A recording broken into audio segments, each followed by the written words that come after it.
Hey everyone, and welcome to today's Explainer. I want you to just imagine this for a second. The golden light of the evening sun is gently hitting the entrance of Sri Radha Kali Kunj. There's this incredibly soft, soul-stirring harmonium melody playing in the background, just keeping time with the gentle rhythm of a tabla. Today, we're unpacking a moment of literal, pure spiritual magic that was captured by Radha Ras.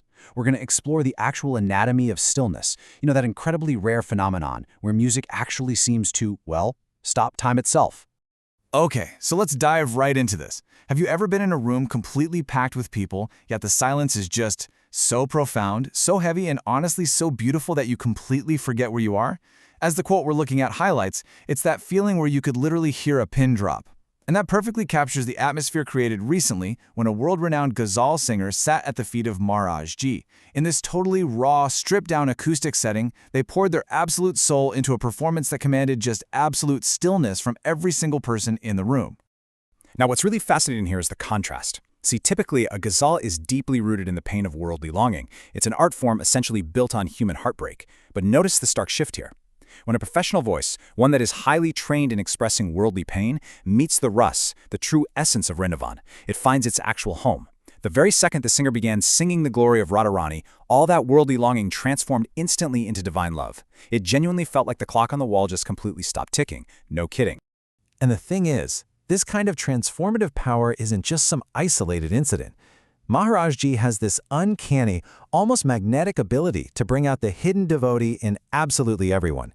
It doesn't matter if you're a famous artist like Sawai Bhatt or Biprak, or even a funny puppet like Jojo, who, by the way, famously admits to sleeping in until 10 a.m., the underlying message remains this powerful, universal call for us all. Wake up for Brahma Muhurta, those sacred early morning hours, and let the name of Radha be your anchor.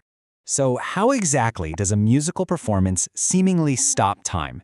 Let's break down the anatomy of this stillness into three distinct stages. First, Surse Sukh, which is the transition from melody to peace.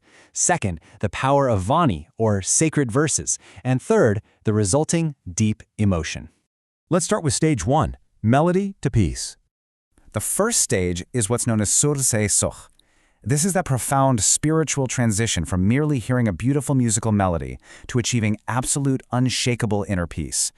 When a professional singer with just immense vocal control takes their talent and pours their heart completely into the divine name, the music transcends. It stops being a song meant for mere entertainment, and it actually transforms into a spiritual vehicle. It's a real game changer. And this brings us right to the mechanism driving that peace, Nam Jap. Maharaj Ji teaches us that continuous chanting isn't just some passive religious act. No, it is a highly practical, everyday tool. It's used to literally rectify the household, bring profound inner peace, and ultimately fill the soul with Anand, which means true bliss. The melody? Well, the melody is just the delivery system for this incredibly powerful tool. Moving on to stage 2, power of vanity. Here is where we introduce the Vani, specifically the Shri hit Chhatrasi Ji. Now, these aren't just your everyday lyrics. These are traditional, sacred verses that are considered the direct fruit of all spiritual wisdom. As many of you know from collective singing sessions, when a singer, like our ghazal artist, weaves these specific ancient verses into their melody, the entire atmosphere of the room just completely shifts. The sheer weight of the wisdom within the Vani anchors the melody. And these verses describe something very specific, the Nitya Vihar, which is the eternal, amazing love of the divine couple, Shyama Shyam. Maharaji explains that when you sing about this eternal love, it strips away all your worldly anxieties. It creates this incredibly deep sense of belonging right at the feet of the divine. It's a feeling that leaves you with the overwhelming sensation that you are finally coming home. And finally, stage 3, deep emotion. This brings us to Bhabuk, which is a state of deep, transformative, and just overwhelming spiritual emotion. If you look closely at Maharaj Ji during a performance like this, something remarkable happens. All that sharp humor and teasing wit we talked about earlier, it completely fades away. It's replaced by this profound, meditative silence as he enters this state of Bhavuk, fully and completely absorbed in the divine name. There is an absolutely incredible, deeply moving contrast here. On one hand, we have Maharajji's intense physical struggle, enduring the severe pain of kidney failure and daily dialysis. But on the other hand, look at his spiritual state during this music. He becomes completely revitalized, swaying, or juming, in pure bliss.